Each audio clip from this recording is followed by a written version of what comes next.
And I really love this show. I've seen every episode about 100 million times.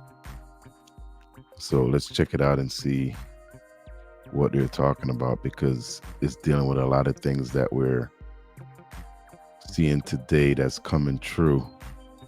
So let's see what it says. Insane predictions from the Boondocks that came true.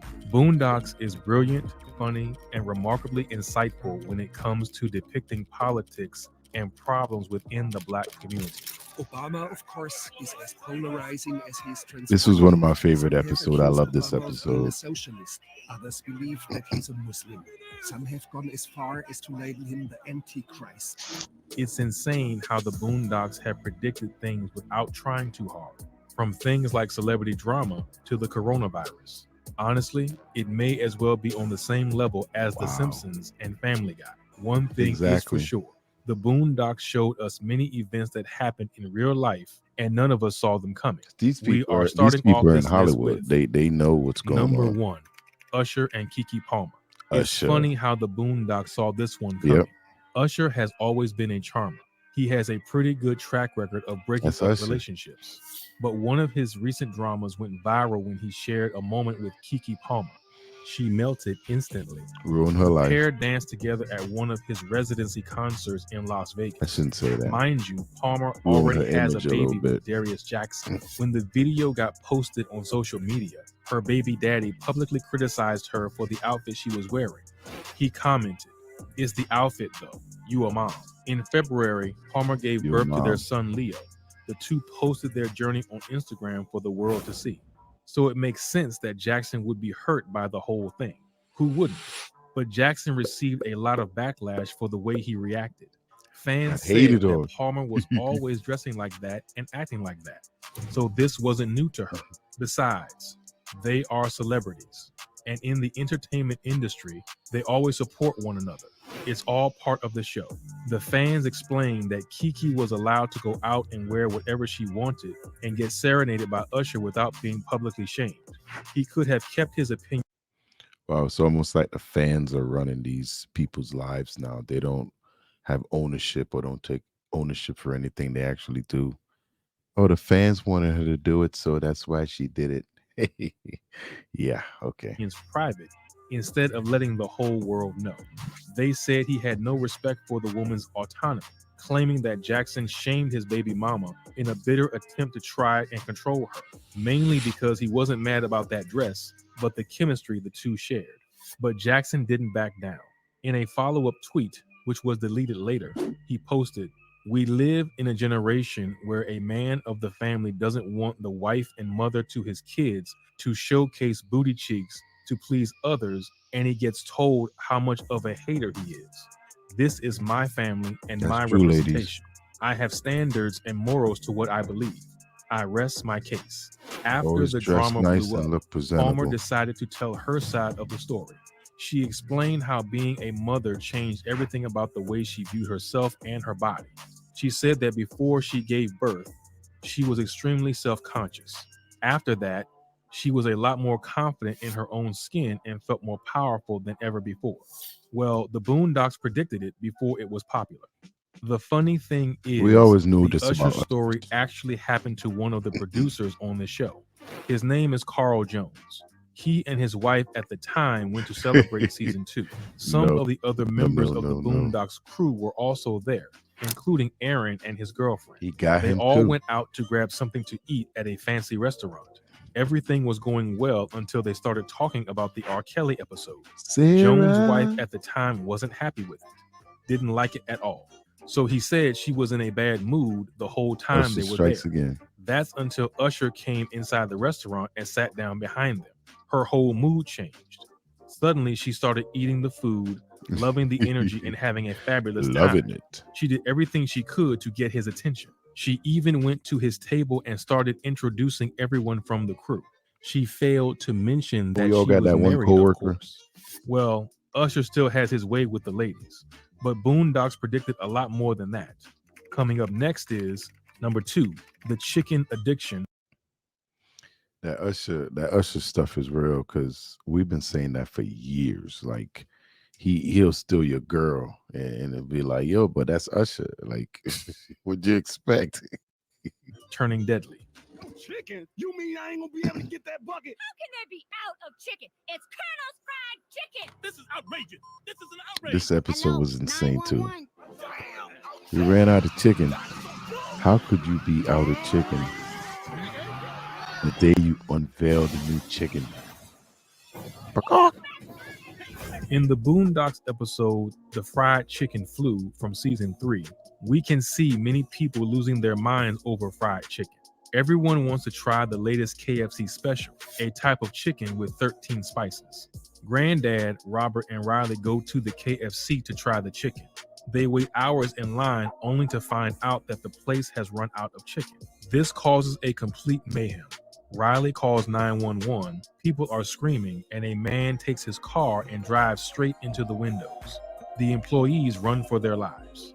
Back home, Huey watches the news and learns that there are violent outrages over the chicken shortage everywhere in the country. People are furious with the long waiting lines, and they start fighting each other over who would get the next piece of chicken. There is something in the meat that keeps people You addicted. imagine? This episode looks outrageous until you see this. They say 28-year-old Kevin Tyrell Davis began cutting people who were standing in line specifically to get the popular Popeyes chicken sandwich. Police say the two men started remember this. arguing. The fight spills out into the parking lot where Davis was stabbed once. He was rushed to the hospital, Over but died chicken, less than an a hour chicken later, according to sandwich. police. Rico Less than 10 McLean hours. stabbed someone to death over a chicken sandwich. Wow. He was found guilty of second-degree murder for stabbing Now, 27-year-old 2 lives Kevin lost. Davis back in 2019. They started arguing at first, which then spiraled out of chicken? control, and Davis ended up Or dead. black people The like whole chicken. fight lasted for around 15 seconds. It's interesting how the Boondocks were able to predict this Man. incident. Even though years have passed since the Boondocks premiered, things like these are important today. Remember that time when Is that really a prediction though? Because I mean, let's be real. Like, you could definitely run out of chicken in the black community because we like chicken. So on the day you unveil chicken, we ain't gonna get no 2-piece. We might get a 40. Everybody getting a 40 that day. So yeah, you're gonna run out. But hey, to each his own. KFC faced a chicken crisis. In 2018, KFC stores in the UK and Ireland ran out of chicken because their new delivery company failed to deliver it on time. It is a humiliating sight for one of the country's biggest food brands. In city after No city, chicken in a the second place day that of say all shuttered we make stores is chicken. running short of their vital ingredient. But there is a lot more where that came No from. chicken. In the middle of the pandemic, Taco Bell was also running short on A lot key of things ingredients snuck by such us as through the chicken, pandemic. beef, tortillas, and hot sauce. This made the food item list super short, and the customers weren't So happy why do about we it, have to a say the least. shortage? What's In the shortage? 2021, Buffalo Wild Wings were facing a similar crisis. They had problems keeping up their chicken meals in stock. The company stated that they were facing a serious chicken shortage. Isn't that why Rick Ross went thighs? Because they ran out of wings or something like that? Let me know down in the comments what you think about that. Can you see a pattern here? We sure can. Well, Aaron's prophetic capabilities didn't end here. This series also predicted, number 3, COVID. That same episode with the fried chicken also predicted the pandemic. This episode Yeah. was released in August 2010. That's 10 years before the pandemic hit. Check this out. And now another crisis brewing, this one around a mysterious virus that seems to have appeared out of thin air and is spreading Mysterious. like wildfire. Already there are 400 confirmed cases of the It was a mystery virus prediction, in but all 50 states. And the it was CDC definitely warns it there, could you spread know. to hundreds of These thousands people by know the a end lot of the of week. things in Hollywood Huey and claims that the chicken was the source of the virus. that we don't Suddenly, hear. Robert and Huey hear Jasmine and Tom knocking on the door. It's almost They like let them Family Guy and inside The when Simpsons, Tom how they claims he always didn't eat any chicken. predict Everyone is things horrified because or- the world is ending. Tom lets Jasmine know she should stay at the Freeman house and survive. When the news is back on TV, it turns out that the fried chicken caused the virus. So people y'all ain't end ever- up calling it the fried. If y'all ain't never watched the Boondocks, y'all should check it out. It's a great series. It always took a lot of people try to dump on it, try to bring black people down, but I didn't see it that way. I think it put a lot of light and insight on things that was wrong with the black community, like the R. Kelly situation. They were like, back then were like, listen, he did so much bad, and all people cared about was his music and his song, and nobody cared about what he did. But it's true. Let's Chicken let's flu. Even see though what else many we got. people got infected, they still go back to KFC to buy more chicken. Yep. Riots are everywhere. President Obama makes a speech and explains that he and his family are That's our somewhere people. safe down underground while the rest of society has to deal with the flu. He says people should put their differences aside and band together since it is impossible to cure the flu. This goes to show how predictable our government is. They can drop the ball on most events and leave the people to deal with the consequences. The episode continues with the outbreak, and another news report explains Yeah, that this at was least all 3,300,000 people are predictions, but estimated to die. it turned There out is also to a be high wrong. chance that the virus is going to spread to other restaurants that sell chicken. Then the survival game begins. The kids need to figure out how to take care of their rations and Oh, feed yeah. everyone who is staying at the house. Later, Huey names all the symptoms of the flu. Are we really And in that some far of them, from we doomsday? can see a striking resemblance Oh to COVID. no, These 2020. include high body These temperature, were horrible times. huge Very stomach horrible pain, times. extreme sweating, headaches, large amounts of snot and mucus, loss of balance, and projectile vomiting. People get quarantined, and we see Did we Huey wearing a also have hazmat Ebola suit. too? At the end of the episode, the news pops back up, and it turns out that the whole situation was exaggerated. No one died from what people call the fried chicken flu. What they were actually dealing with was a mild salmonella outbreak. They all survive, but end up drained and exhausted. If this is not convincing enough, we also have the number 4, the White House protests. House and Congress are receiving an unprecedented amount of calls from irate African Americans. And the revolution finally came. The mob is refusing to disperse. The president is urging everyone to stay calm and obey the curfew. You're horrible! We repeat.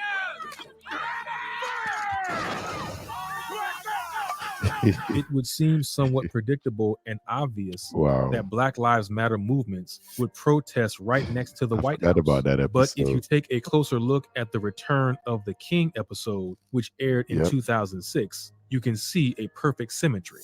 These are images taken from recent protests. And when you take a moment to see the details, you can notice something else. These scenes look absolutely the same as It's the the ones in same. the Boondocks episode. From the tear gas to the mayhem, everything is exactly the same. It's just mind-blowing. Wow. As you can see, Aaron believed that the protests, like the ones over George Floyd's death, would bring about the revolution, and he was correct. He also saw that the Black community wouldn't go down easy, and he was right about that too. It's just strange how so much time has We did stick passed, together a yet lot. we see little changes when it comes to matters of racism and inequality. But there is also something else in that exact episode that you probably didn't notice. When people What's started protesting in Boondocks, What's that? NBA players said they would refuse to play until the government pulled the army away from Afghanistan. A couple of years ago, a similar Wow. thing happened. I do. NBA stars decided did to happen. boycott their games after Jacob Blake was shot by the police. LeBron James voted to stop the season so that everyone could focus on what really mattered, and that was to spread awareness about the shooting of another Black man. It was a peaceful protest, but it captured worldwide attention. The NBA demanded the officers take accountability and responsibility for their actions. Kenny Smith, a commentator for the NBA on TNT, also walked off the stage to show his support for the players and the entire Black Lives Matter movement. It was truly a moment to remember. Well, the Boondocks had more surprises than many of us actually expected. One of them was the number 5 R. Kelly trial. Hey there, Huey. This Riley. was I the couldn't help but notice trials your upon sign. I trials. hope you boys aren't too upset about me having to prosecute Mr. Kelly. Hey, man, you do what you got to do. Why R. Kelly, huh? What did R. Kelly do to you? The trial of Robert Kelly aired on November 13th, 2005. It was the second episode of the first season. What's crazy is how it almost perfectly depicted what would happen in the actual trial in 2008. The episode starts with Riley, Granddad, and Huey watching TV. The latest thing on the news is R. Kelly's trial. who seems to be facing a lot of charges. One of them revolves around the fact that he recorded himself urinating on an underage victim. Later, at the courthouse, we can see two types of protesters: those who are against the exploitation of the 14-year-old girl, and another crowd who seems to be grilling barbecues and listening to R. Kelly's latest hits. They demand that the celebrity be set free. In an interview with one of the supporters, the reporter asks a woman who is eating barbecue why she thinks R. Kelly is innocent. The woman licks her fingers and says, "'Cause he's good." At the actual trial, the singer pleaded not guilty to counts of forced labor, kidnapping, racketeering, and sexual exploitation of a minor. The indictment included a bunch of different incidents across 4 states: California, Connecticut, Illinois, and New York. Exactly 3 out of 5 of these cases included a minor. Kelly didn't get bail, but the fans across the nation came to show their support. Some wore custom t-shirts and others wore crowns in honor of the so-called King of R&B. We could see 50-year-old women wearing bedazzled shirts with the words "Justice" or "Unmute R. Kelly" written on them.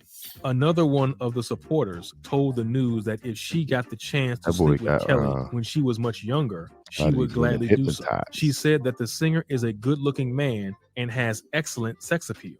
This doesn't make him guilty. What's interesting is the fact that these supporters mirror the ones from the Boondocks episode, the way the crowd acts, thinks, and expresses themselves. But was it really a prediction, or did Aaron know what was going on behind the scenes? You see, R. Kelly faced many lawsuits throughout the 90s and 2000s. It's kind of In like 2002, he was charged with 21 counts of child, but was found not guilty on all counts 6 years later. But the lawsuits and charges kept on coming.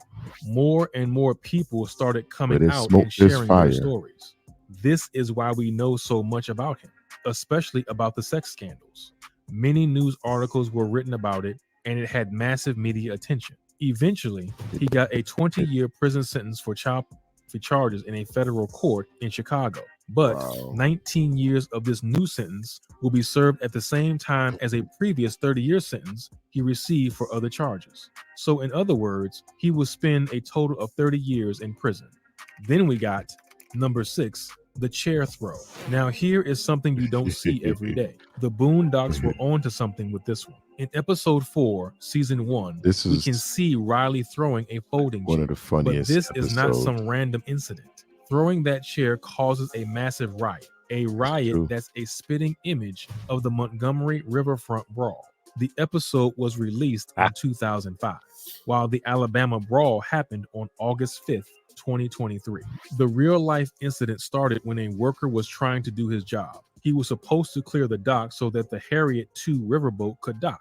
A couple of white boaters didn't want to get their pontoon out of the way, so they beat up the dock worker, who is black. Everything spiraled out of control after that. Other black people who happened to be nearby rushed to defend the worker.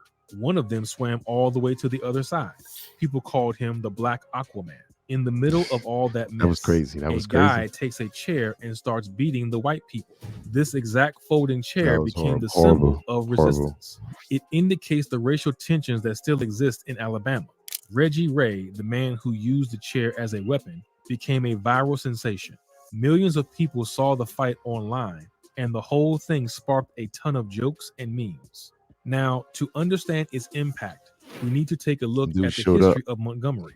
This is the exact same place where Rosa Parks made history and Dr. Martin Luther King Jr. made a name for himself. He was chosen to be the head of the Montgomery Improvement Association. But that's not all. Montgomery is also the place where freedom riders traveled by bus across the South and got attacked by a mob at the Greyhound station. They set the buses on fire, forcing the freedom riders to run for their lives. Then there was the Selma to Montgomery March. Dr. King led over 2,000 people, both white and black, across the Edmund Pettus Bridge. But he soon figured out that state troopers blocked Highway 80. King stopped the group of people and led them in a prayer. When the law enforcement officers saw that the marchers were not a threat, they moved out of the way and allowed them to continue. The city is also the home to a lynching museum. So the brawl itself told us a lot about the state of the country as a whole. It To a proves that lynching actions museum. have consequences, and something as simple as a folding Yeah, I chair know. can become a huge symbol. The last prediction on this list is the number 7 Gangstalicious episode. Oh There are no. plenty of rappers who This voice one was- characters in the series, but Ooh. no one has managed to make such a profound impact as Yassine Bey, aka Mos Def. He played Gangstalicious, Riley's favorite rapper. Delicious. In season 2, episode 13, Riley has an identity crisis when he finds does. out that Gangstalicious might be gay. People are starting to question the rapper's clothing line, which Gangstalicious. Riley proudly wears. One of those things is the shorts with a flap on them Yeah, this was that makes them look like a skirt. Riley also wears a white tank top that looks more like a bra and a shoulder bag which looks exactly like a purse. When Granddad sees the outfit, he freaks out. He is terrified that Riley might be gay. In the 90s and early 2000s, the rap and hip hop industry was incredibly hostile toward gay men. This was mainly a reflection of cultural attitudes and prison life. Today, true. it's a different story because the entire culture and the audience have completely changed. They have different attitudes. But back then, the mainstream hip hop it, though? and rap industry was a hyper masculine business. In the Boondocks episode, shots are fired in every direction. Tolerant liberals and homophobes both take a hit. Wow. Is there a chance that Aaron is trying to expose someone specific? Maybe not exactly about them being gay, but about their fashion choice. Well, it turns out that Kanye West wore a particular outfit at the 12-12-12 concert. It was a big skirt. The fans either loved it or hated it. Diddy wore it, and Wiz Khalifa too. It seems that more and more rappers They got have decided to male step rappers outside the just box like and wear something a male lot more eccentric than actors they did wearing years dresses ago. too. Their fashion choice made headlines, and celebrities received a lot of hate. But among the younger generation, the kilt movement quickly spread on social media, Okay. and some decided Wearing to try it kilts out again. for themselves. But this trend was short-lived. Still, the Boondocks was the first one to see it coming. What do you guys think about these predictions? Do you believe the Boondocks was right every single time? Or is there something else that we are missing? Share your thoughts in the comments. As always, thank you for watching and see you next time. Insane predictions from the Wow. That's pretty amazing. So what do y'all think? Y'all think those are just predictions, or did he really know a lot of these things were gonna happen? You know, like I said, Family Guy has a lot of predictions, but they're different people. They know things. Sometimes they're told things or that we don't know. But it's definitely possible because the fried chicken thing, I could see that happening again. But let me know down in the comments what you think. Do you like Boondocks? Have you ever watched the series? I'm a big Boondocks fan. I've watched lots of episodes of Boondocks. I've seen it many times.